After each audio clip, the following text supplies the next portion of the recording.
खूब चर्चा करूं सुन्नतों का, हो करम बहरे खाके मदीना।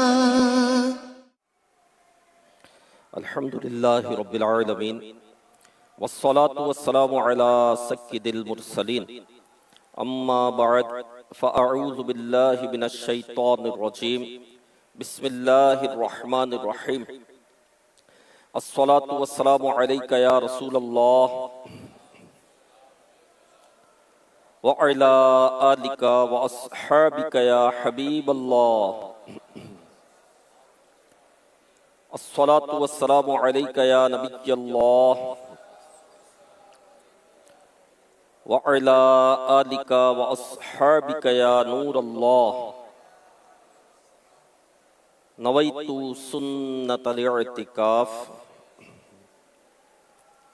फरमान आखिरी नबी रसूल हाशमी सल्लल्लाहु अलैहि वसल्लम, जिसने दिन और रात में मेरी तरफ शौक व महब्बत की वजह से तीन तीन मरतबा दुरूद पाक पढ़ा, अल्लाह पाक पर हक है कि वो उसके उस दिन और उस रात के गुनाह बख्श दे। सल्लु अलल हबीब सल्लल्लाहु तआला अला मुहम्मद। क़ाल अल्लाहु तबारक व तआला फिल क़ुरआनिल करीम, अल्लाह पाक कुरान करीम में इरशाद फरमाता है, अऊज़ु बिल्लाहि मिनश शैतानिर रजीम बिस्मिल्लाहिर रहमानिर रहीम। इस्राईल अज़्कुरू निअमती अल्लती अनअमतु अलैकुम व औफू बिअहदी ऊफी बिअहदिकुम व इय्याया फरहबून। सदक़ल्लाहुल अज़ीम व सदक़ रसूलुहुन नबियुल करीम सल्लल्लाहु अलैहि वसल्लम। तर्जुमा कंज़ुल इरफान। ए याकूब की औलाद, याद करो मेरा वो एहसान जो मैंने तुम पर किया, और मेरा अहद पूरा करो, मैं तुम्हारा अहद पूरा करूंगा, और सिर्फ मुझसे डरो।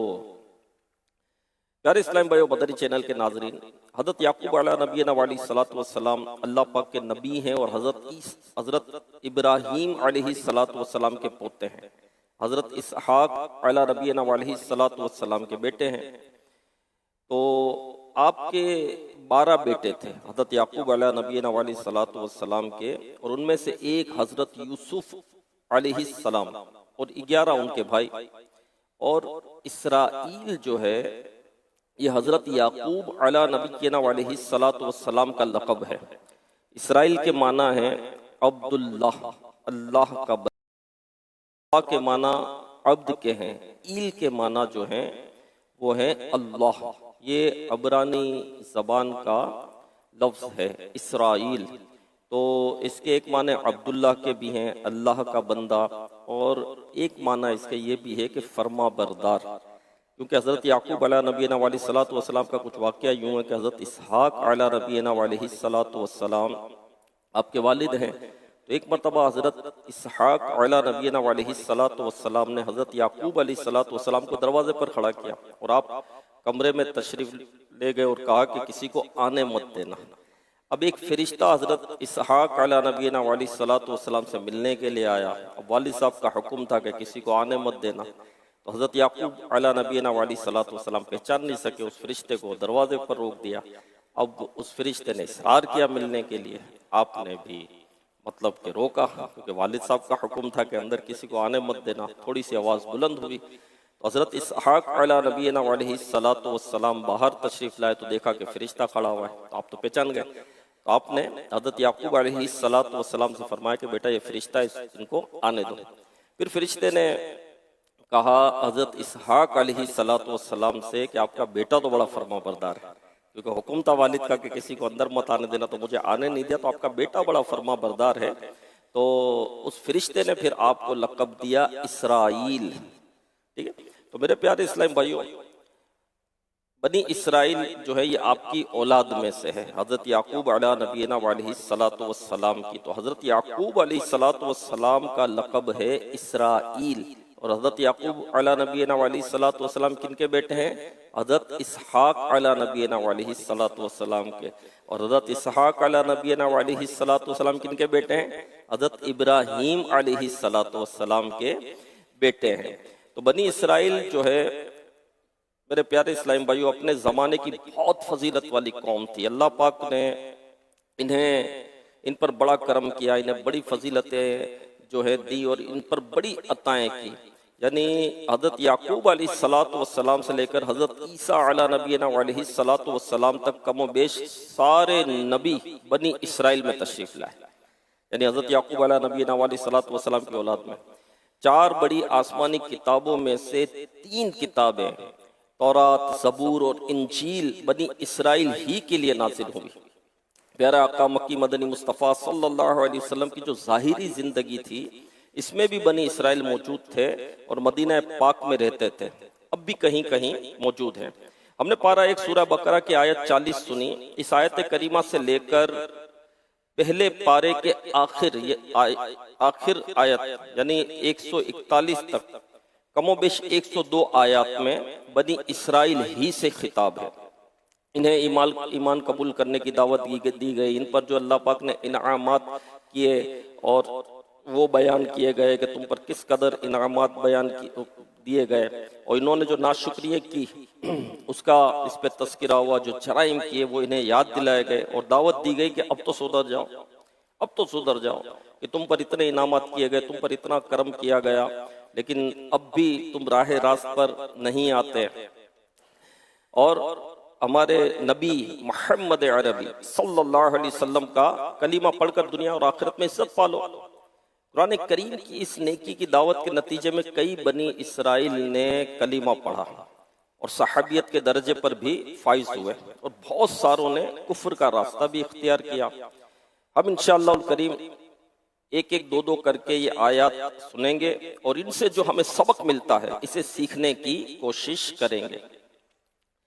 अल्लाह पाक ने फरमाया, या बनी इसराइल, तर्जमाए कंजुल इरफान, ए याकूब की औलाद, उस्कुरू निअमती अल्लती अनअमतु अलैकुम, याद करो मेरा वो एहसान जो मैंने तुम पर किया।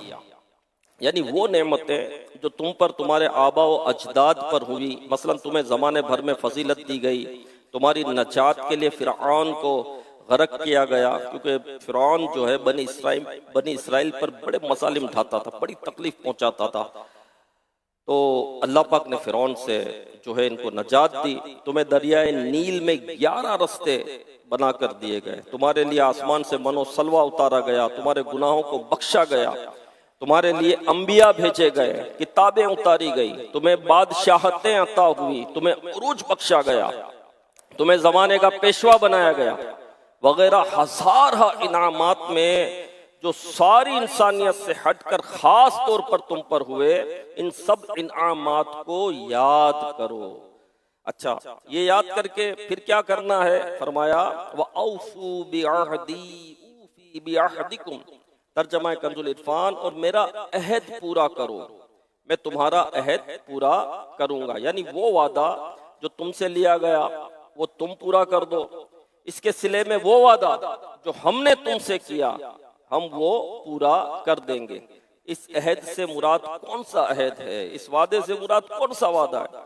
इस बारे में मुफस्सिरीन किराम के मुख्तलिफ अक़वाल हैं। बाज़ ने फरमाया कि बनी इसराइल से वायदा लिया गया कि जब मोहम्मद सल्लल्लाहु अलैहि वसल्लम तशरीफ ले आए तो तुम इनका कलीमा पढ़ोगे। लिहाजा फरमाया गया कि तुम हमारे महबूब का कलीमा पढ़ लो, हम तुम्हें दुनिया और आखिरत में बुलंद शान अता कर देंगे।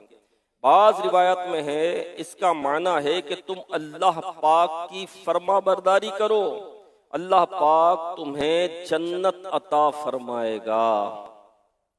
व इय्या फरहबून, तर्जमा कंजुल इरफान, और सिर्फ मुझसे डरो।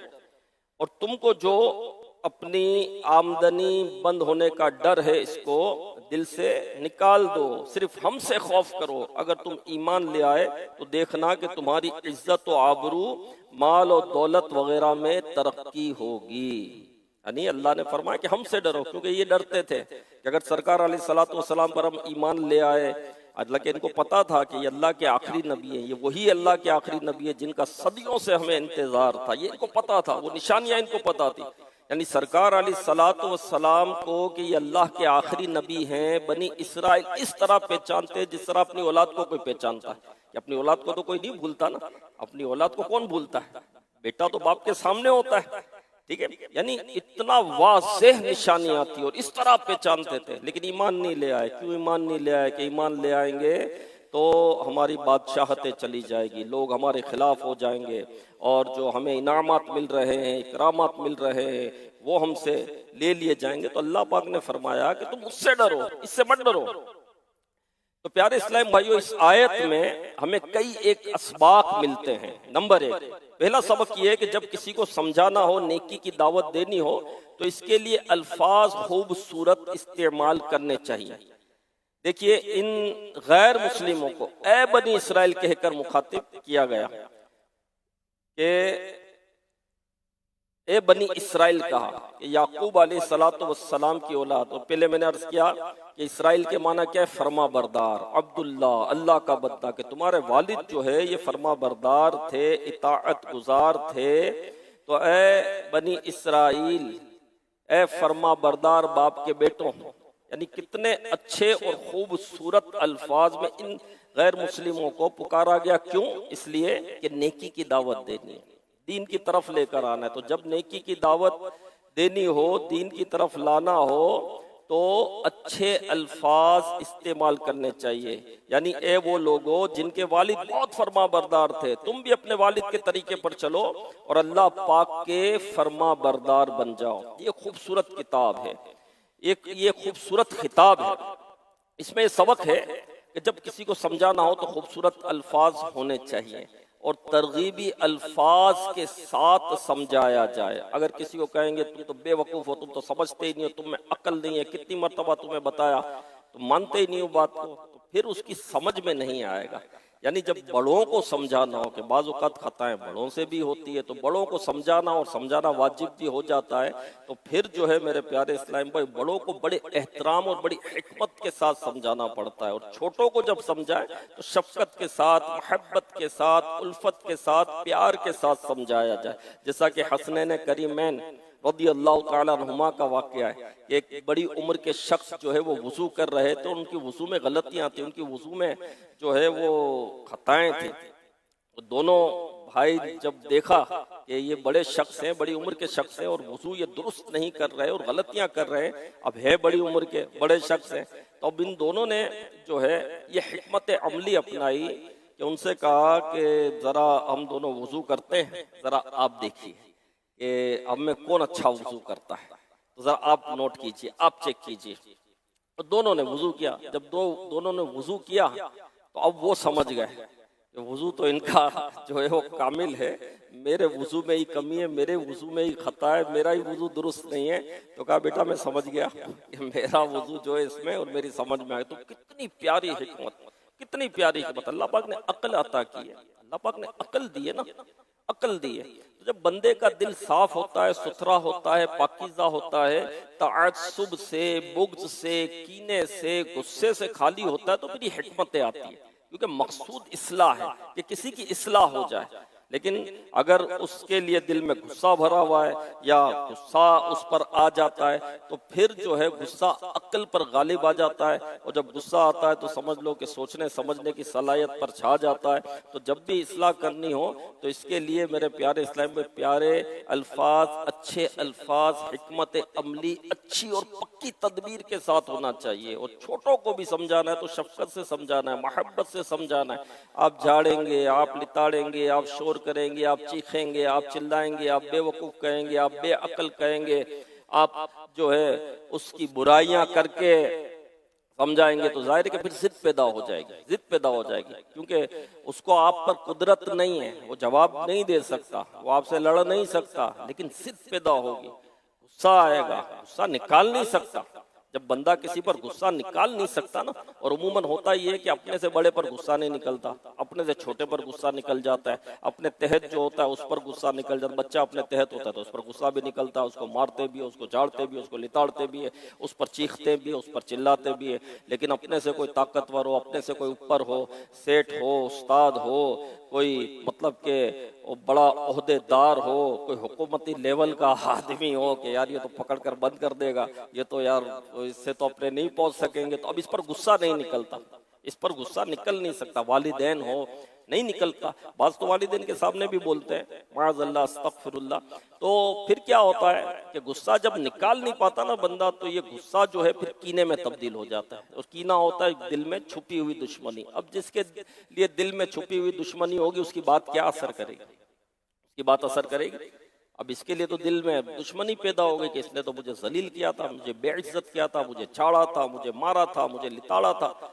तो अब जब दिल में उसके लिए एक दुश्मनी पैदा हो गई या दिल में उसके लिए कची आ गई, तो वो फिर जितनी भी अच्छी बात करे उसकी बात असर कहाँ करेगी, नहीं करेगी ना। जिद पैदा हो गई, जिद पैदा हो जाती है तो फिर बंदे की बात असर नहीं करती है। तो जिद पैदा नहीं होनी चाहिए, जिसको समझाना है उस पर उसको जिद पैदा नहीं होनी चाहिए, बड़ी हिकमत अमली से समझे। अच्छा वो कुछ इस तरह की भी बातें करेगा कि जो आपके मिजाज के खिलाफ होगी, या काउंटर डिस्कशन वो ऐसी करेगा जो उसकी बनती नहीं होगी, वो समझने को तैयार नहीं होगा, तो आप मुस्कुराएं, आप मुस्कुराएं, आप मुस्कुराएं, आप समझाते रहे, समझाते तो आपकी मुस्कुराहट, आपकी नरमी, आपकी शफकत, आपकी मोहब्बत उस पर असर करेगी। हज़रत मूसा अलैहिस्सलातु वस्सलाम को जब फिरऔन को नेकी की दावत देने के लिए भेजा तो क्या कहा, और नर्म गुफ्तगू करना। क्या कहा गया, नर्म गुफ्तगू करना, हाँ नर्म गुफ्तगू करना। हज़रत मूसा अलैहिस्सलातु वस्सलाम जब फिरऔन को नेकी की दावत देने के लिए गए तो आपने पैकेजेस दिए। किस तरह पैकेजेस दिए, कहा अल्लाह फरमाता है ईमान ले आओ, अल्लाह की इबादत करो, एक अल्लाह को मानो तो हमेशा जवान रहोगे, कभी बूढ़े नहीं होंगे।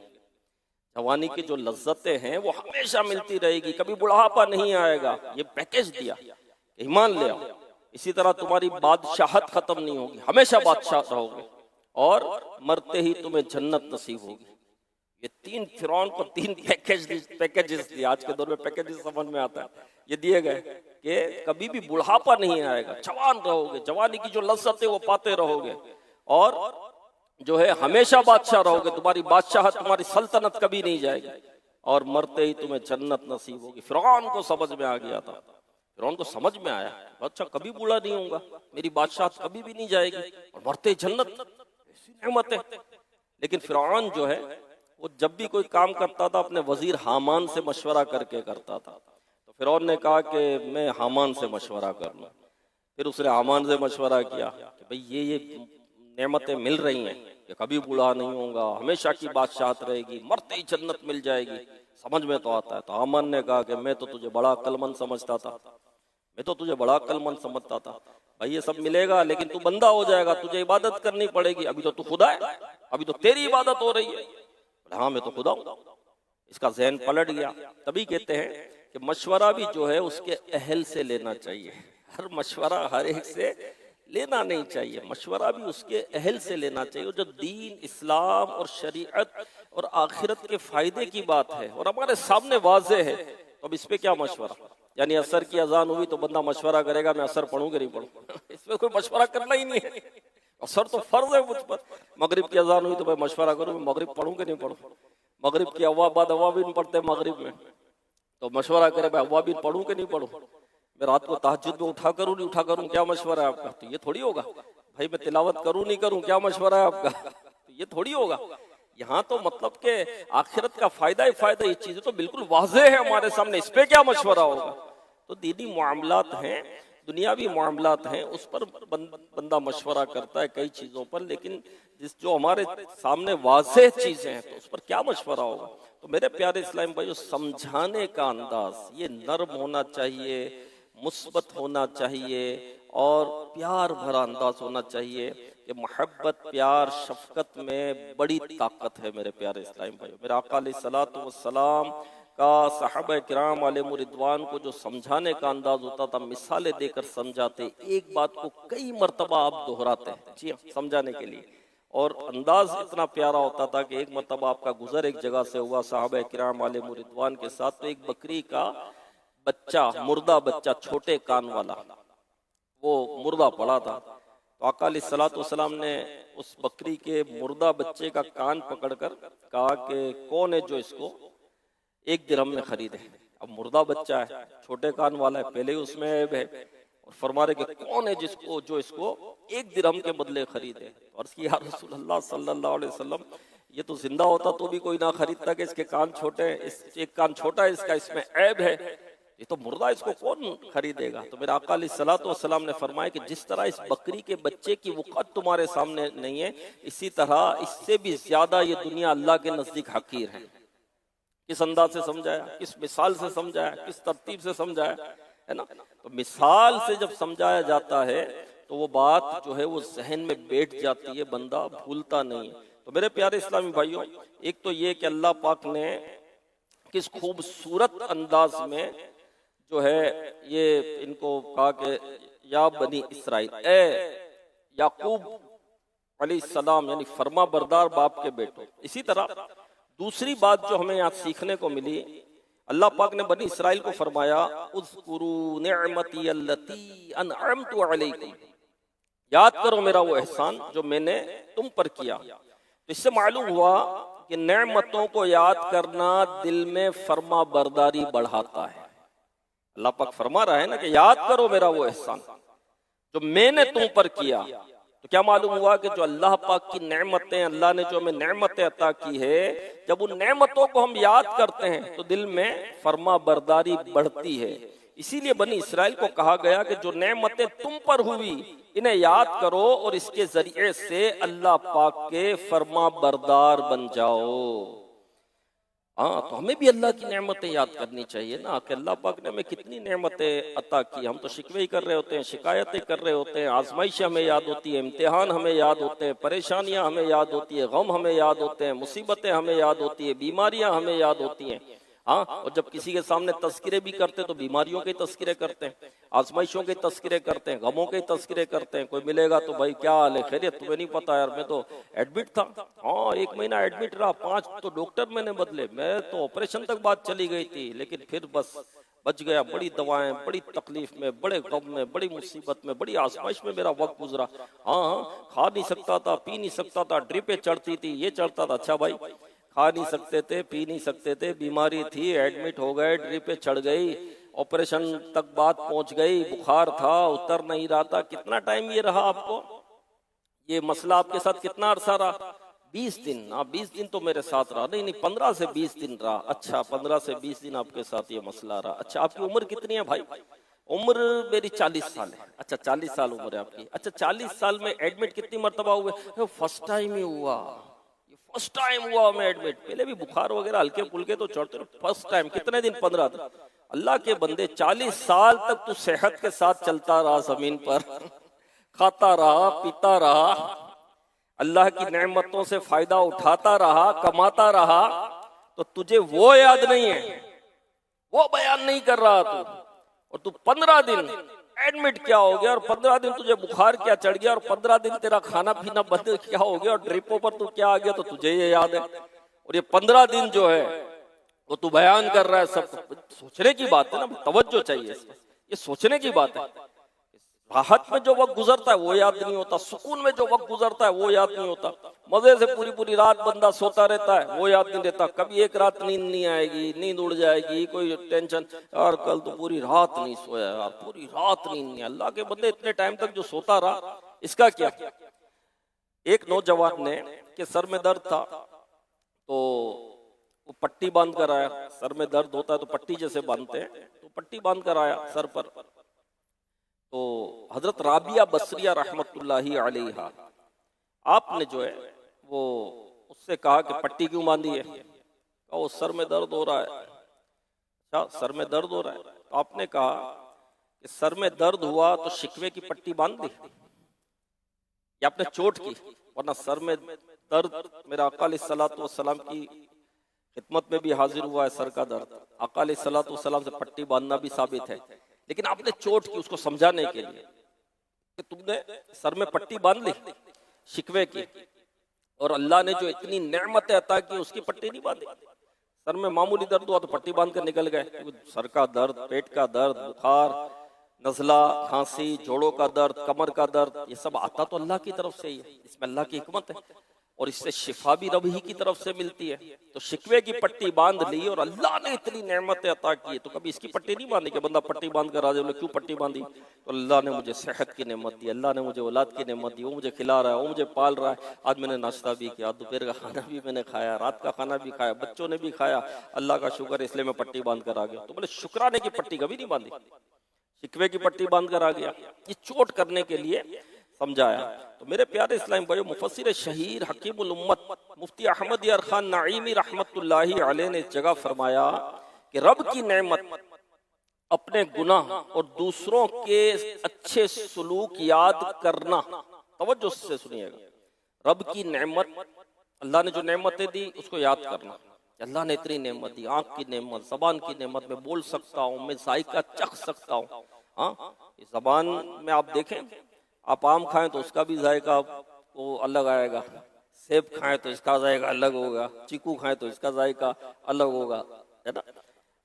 हर खाने का जायका अपनी जगह जबान दे रही है ना, दे रही है, नहीं दे रही है? कैसी नेमत है यार, कैसी नेमत है। अगर जायका ही ना आए तो आदमी को, कितने जायके, हर जायके को ये पहचानती है और उसकी लज्जत देती है। जबान की नेमत अल्लाह ने दी, आंख की नेमत अल्लाह ने दी, सुन सकता हूँ, बोल सकता हूँ, चल सकता हूँ, दांत सलामत है, सेहत है, कितनी नेमत अल्लाह पाक की है। तो इसको याद करना ये इबादत है।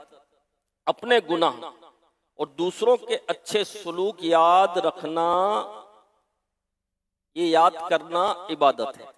इसी तरह रब के इम्तिहानात, जो अल्लाह की तरफ से इम्तिहानात आए, अपनी नेकियां और दूसरों की बदसलूकी भूल जाना इबादत है। सुभान अल्लाह, कितनी प्यारी बात है। मगर अफसोस कि हमारे यहाँ उल्टा ही रवाज है कि रब की नेमतों को याद नहीं रखा जाता, इम्तिहानात को याद रखा जाता है, आजमाइशों को याद रखा जाता है, मुसीबतों को याद रखा जाता है, तकलीफों को याद रखा जाता है और उसी के तस्किरे किए जाते हैं। रब की नेमतों के तस्किरे नहीं किए जाते, रब की नेमतों को जाहिर नहीं किया जाता, रब की नेमतों को नहीं बताया जाता। हम आजमाइशें याद करते हैं, बंदा बीमार हो जाए तो वो बीमारी बहुत याद रहती है, तंदुरुस्ती याद नहीं रहती। एक वक्त का खाना ना मिले तो वो जो है याद रहता है, जबकि सैकड़ों जिंदगी भर खाते ही रहे हैं वो याद नहीं रहता है। एक वक्त का खाना नहीं मिला तो वो याद रहता है, उस पर बंदा चीखता है, उस पर बंदा चिल्लाता है। अल्लाह पाक रहमत की नजर फरमाए। तो मेरे प्यारे इस्लामी भाइयों, हमें जो है दर्द याद रहता है, सुकून भूल जाते हैं, आजमाइश याद रहती है, नेमत भूल जाते हैं। ये उल्टी बात है। नेकी ये है कि हम नेमत को याद रखें और आजमाइश को भूल जाया करें। इसी तरह इबादतें याद रहती है, गुनाह भूल जाता है आदमी। गुनाह भूलने, गुनाह याद रखने, इबादत याद नहीं रखनी, नेकियां याद नहीं रखनी। मैंने है ना इस रमजान में 10 रोजे रखे, हाँ इस दफा तो रमजान में 10 रोजे रखे। अल्लाह के बंदे 10 रोजे रखे, 20 रोजे छोड़ दिए। हाँ, आज तो 5 नमाजें पढ़ी है, आज 5 नमाजें पढ़ी। इससे पहले जिंदगी भर क्या करता रहा? ये 5 नमाजें तुझे याद है? आज तो ताज्जुद पढ़ी है मैंने, आज ताज्जुद याद है, और पूरी पूरी रात सोता रहा, वो याद नहीं है तुझे।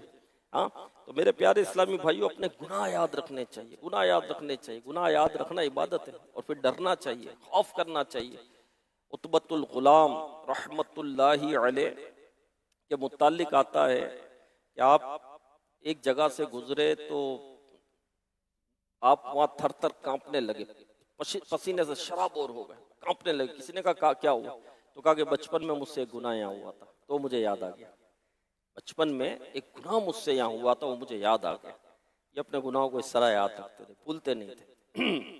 तो मेरे प्यारे इस्लामी भाइयों, अगर पुरसुकून जिंदगी गुजारनी है, इसका एक नुस्खा, बेहतरीन नुस्खा, माहिर नफ्सियात बताते हैं कि हर शख्स को चाहिए कि अपने पास मौजूद नेमतों की लिस्ट बनाने की आदत बनाए। आप उठाएं कागज, आप उठाएं कलम और लिखना शुरू कर दें कि अल्लाह पाक ने जो जो आपको नेमतें अता की। उठाए ना, रखें कागज और लिखें। कान दिए, आंख दी, जबान दिए, पैर दिए, बाल अता फरमाए, उंगलियां हैं, उंगलियां सलामत है। एक उंगली भी जब नहीं होती ना तो ग्रिप में कमजोरी आती है। जिसकी एक उंगली नहीं है उसको पता चलता है, ग्रिप में कमजोरी आ जाती है। हाँ, पाँव की एक उंगली ना हो, चलने में फर्क आ जाता है, दौड़ने में फर्क आ जाता है।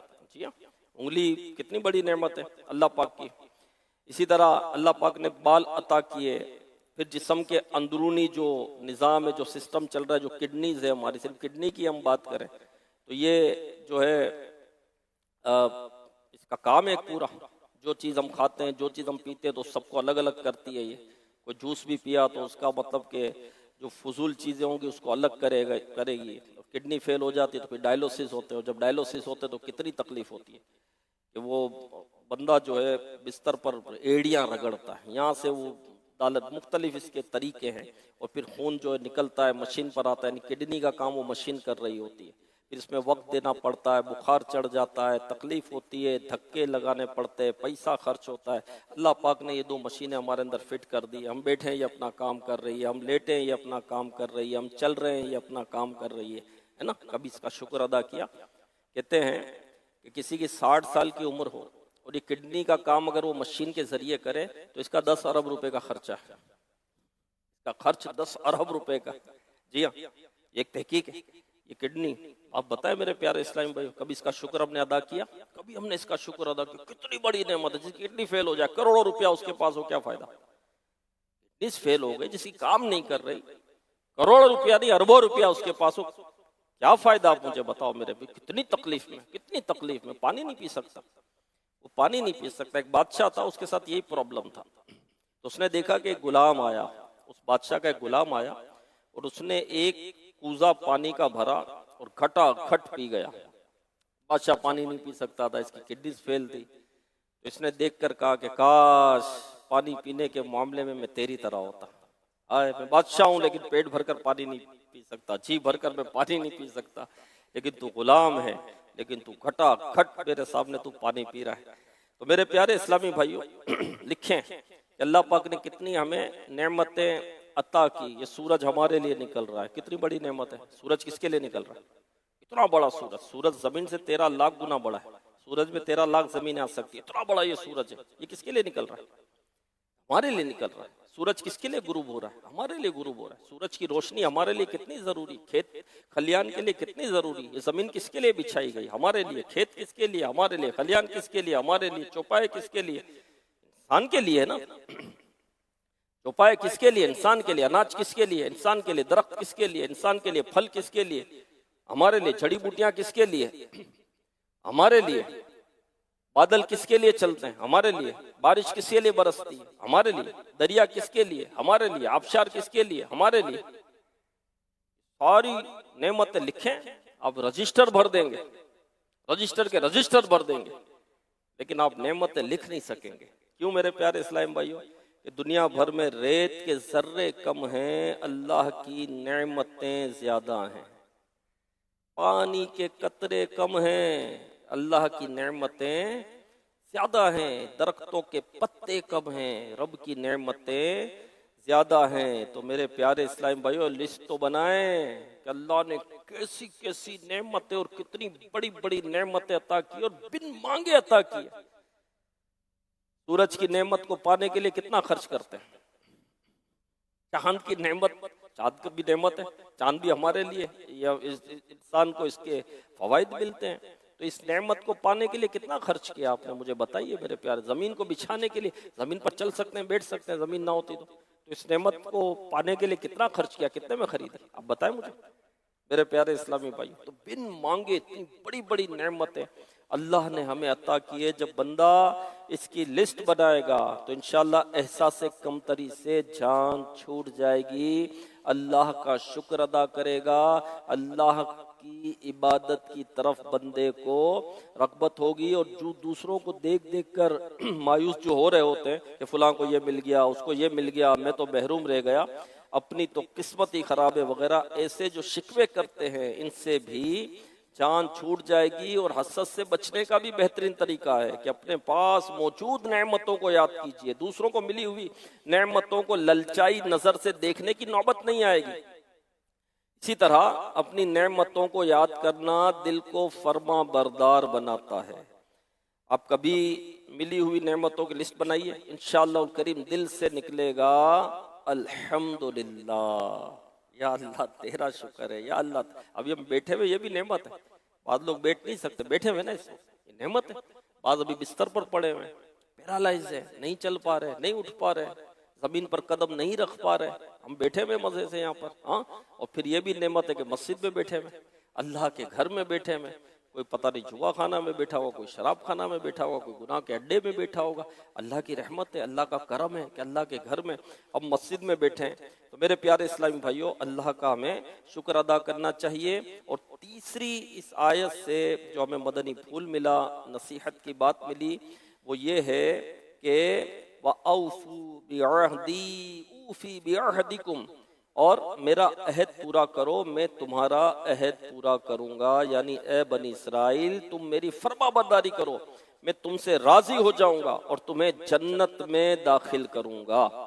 मसलन हमें नमाज का हुक्म दिया गया, रोजे फर्ज फरमाए गए, हज ज़कात का हुक्म दिया गया, इबादत और रियाजत का हुक्म दिया गया, सरकार अलैहिस्सलातु वस्सलाम की सुन्नतें अपनाने का दर्स दिया गया, माँ बाप की खिदमत, पड़ोसियों से नेक सलूक, रिश्तेदारों से अच्छाई वगैरह सैकड़ों नेकियों का हुक्म दिया गया। ये सब अल्लाह पाक के अहद हैं, ये निभाइए। इंशाअल्लाहुल करीम दुनिया में रिस्क, बरकत, सुकून, इत्मीनान, कामयाबी, उरूज, और आखिरत में जन्नत में दाखिला नसीब होगा।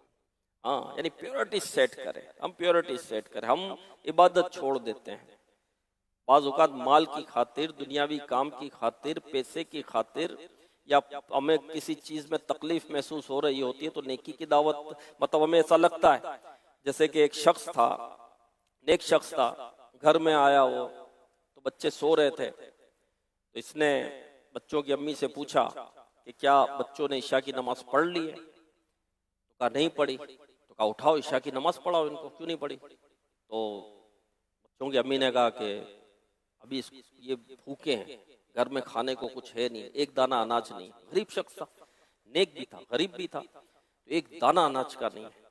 अगर इनको उठाया तो फिर ये तो खाना मांगेंगे, बड़ी मुश्किल से सोए, भूख की शिद्दत है। उस नेक शख्स ने कहा कि देखो मेरी जिम्मेदारी इनको नमाज पढ़ाना है, रोटी देना मेरी जिम्मेदारी नहीं, रिस्क देने वाली जात तो रब्बे कायनात की है। मेरी रिस्पॉन्सिबिलिटी ये कि मैं इनको नमाज पढ़ाऊं, तो इनको उठाओ, अल्लाह की बारगाह में खड़ा करो, इनको नमाज पढ़ाओ। अब उठाया और नमाज पढ़ाई। जब बच्चों ने ईशा की नमाज पढ़ी, दरवाजे पर किसी ने दस्तक दी, दरवाजा खोला तो पता चला वो भाई खाने का एक बहुत बड़ा वो लेकर थाल खड़ा हुआ है कोई, और वो देने के लिए आया, हदिया किया कि ये लो, कि हमने अपने घर में जो एहतमाम किया था तो मैं आपको खाना देने के लिए आ गया। और उसने एक शख्स ने कहा देखो हमने अल्लाह की बारगाह में खड़े रहे, हमने अपनी रिस्पॉन्सिबिलिटी पूरी की, बच्चों को नमाज पढ़ाई, और देखो अल्लाह पाक ने हमारा खाने का इंतजाम कर दिया। तो बाज़ औक़ात बंदा जो है बहुत सारी चीज़ें छोड़ रहा होता है, इबादत छोड़ रहा होता है, ये काम हो जाए तो फिर कर लूंगा, भाई काफिले में सफ़र कर लें, अभी ये महीना थोड़ा सीज़न है, थोड़ा काम सीज़न पीट लूँ, थोड़ा पैसे जमा हो जाएंगे, फिर आइंदा महीने काफिले में चला जाऊँगा, 2-4 गाहक खड़े हैं तो भाई जमात सामने खड़ी हुई तो वो गाहक में वो गुम हो गया। तो कई एक काम मेरे प्यारे इस्लाम भाई हो नहीं रहे होते। तो फर्स्ट प्योरिटी पर जो है दीन, इस्लाम, शरीयत और आखिरत को रखें। हाँ, आखिरत को दुनिया पर तरजीह दें, दुनिया को आखिरत पर तरजीह ना दें। एक इस और वाकया इस तरह का, और इसमें सीखने को बहुत कुछ मिलता है। एक शख्स था, उसका खेत था, खेत में उसको पानी देना होता था, और एक वो चक्की पीसता था, तो अनाज उसको पीसना होता था। तो अब वो जुमा का दिन था, सुबह का वक्त था, और जुमा पढ़ने भी इसको जाना था, और जुमा पढ़, वो गाँव में था तो उसको शहर में जुमा पढ़ने जाना था, तो जुमा पढ़ने का एक सफ़र होता था, उसको सफ़र करना था।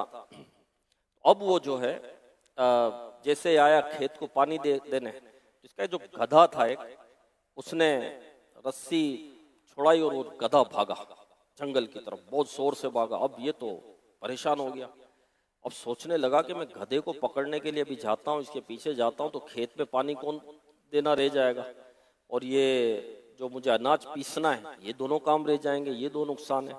अच्छा, अनाज पीसने के लिए रुक जाता हूँ तो खेत में पानी कौन देगा और गधे को कौन ढूंढेगा, और अगर खेत में पानी देता हूँ तो गधा भी भागा हुआ। यानी कोई एक काम पकड़ता हूँ तो दो नुकसान है मेरे, एक काम पकड़ता हूँ तो दो नुकसान है, और जुमा के लिए भी मुझे जाना है।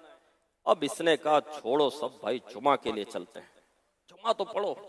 उसने सब छोड़ दिया, जुमा की नमाज के लिए वो चला गया। बड़े मजे से इसने जो है शहर में जाकर जुमा की नमाज पढ़ी, फिर वापसी आया। बोले अब देखो अल्लाह खैर करे। जैसे ही आया तो देखा कि खेत में तो पानी लगा हुआ था। अब ये बोलता है ये खेत में पानी कैसे लग गया, खेत में पानी किसने लगाया?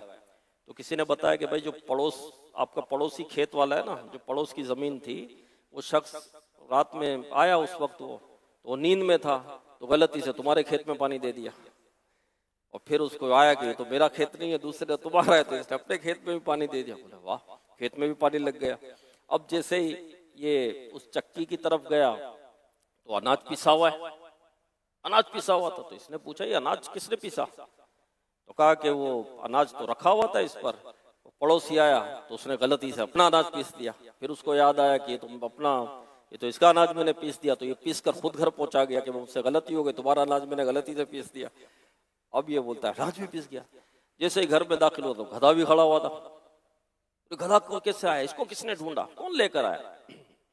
तो कहा कि ये जंगल में भागा, शेर देखा तो शेर से डर कर ये खुद ही भाग कर वापस आ गया, ये खुद ही पहुंच गया। तो इस शख्स ने कहा या अल्लाह तेरा शुक्र है, या अल्लाह तेरा शुक्र है कि मैंने नमाज को तरजीह दी। फर्स्ट प्योरिटी पर मैंने इबादत रखी, नमाज रखी। मैंने इस दुनिया के कामों को, इन आजमाइशों को मैंने पीछे कर दिया और आखिरत को मैंने सामने रखा, तो मेरे दुनिया के काम भी हो गए। तो मेरे प्यारे इस्लाम भाई, जो आखिरत को फर्स्ट प्योरिटी पर रखता है ना, अल्लाह उसको दुनिया भी अता करता है। जो दीन, इस्लाम, शरीयत, इबादत, नेकी, आखिरत को जब पेशे नजर रखता है, फर्स्ट प्योरिटी पर रखता है, तो अल्लाह पाक उसको दुनिया भी अता करता है। और दुनिया को जो फर्स्ट प्योरिटी पर रखता है तो अल्लाह उसको दुनिया नहीं देता, आखिरत भी नहीं मिलती। मेरे प्यारे इस्लामी भाइयों, तो फर्स्ट प्योरिटी पर मेरे प्यारे और मोहतरम इस्लाम भाई अपनी आखिरत को रखें। मर जाना है, मौत आ जाएगी, हाँ मौत आ जाएगी। ये जितनी भी जो है बैंक बैलेंस है, सोना है, चांदी है, जमीन है, जायदाद है, घर है, ये जो आसाइशें हैं, ये कब तक है? जब आंख खुली हुई है। जैसे ही आंख बंद हो गई, मौत आ गई, फिर क्या है? फिर क्या है बताइए मुझे। ये चीजें नजर आएगी? गोया आएगी? ये चीजें काम में आएगी? नहीं आएगी। और आंख कब बंद होगी ये बताइए मुझे, कब बंद होगी आंख? अब बताइए मुझे। अभी हमारे मरकजी मजलिस शूरा के हमारे जो मरहूम निगरान हाजी मुश्ताक रहमतुल्लाहि अलैह, इनके बेटे का इंतकाल हुआ। अल्लाह पाक उनको गरीक रहमत करे, अल्लाह पाक उनको बेहिसाब बख्शे। अभी हुआ इंतकाल, 2-3 दिन ही हुए। तो बज़ाहिर कोई मर्ज नहीं था, और उम्र क्या थी? 32 साल, 32 ईयर्स, 32 साल की उम्र, इंतकाल हुआ। करीबन 32 साल उम्र। आप बताइए मुझे मेरे प्यारे इस्लाम में, तो दुनिया से कितने लोग जा रहे हैं, और मौत के लिए मरज या उम्र की कैद नहीं है कि कोई मरज लगेगा तो ही मौत आएगी, या 60 साल 70 साल गुजारने के बाद मौत आती है। ऐसा नहीं है मेरे प्यारे इस्लाम भाई। तो मर जाना है तो आखिरत को फर्स्ट प्योरिटी पर रखें, इबादत को, नेकी को। आपके दुनिया के काम भी हो जाते हैं, हो जाएंगे इंशाल्लाह, आसानियां हो जाएगी इसके लिए। क्योंकि जब बंदा अल्लाह के लिए कोशिशें करता है तो अल्लाह पाक उसकी मदद फरमाता है। अल्लाह पाक हमें नेक अमाल करने की तौफीक अता फरमाए, आमीन। बिजाही खातमिन नबिय्यीन सल्लल्लाहु अलैहि वसल्लम, सल्लू अलल हबीब सल्लल्लाहु तआला अला मुहम्मद। मैं मुबल्लिग बनूं सुन्नतों का, खूब चर्चा करूं सुन्नतों का, हो करम बहरे खाके मदीना।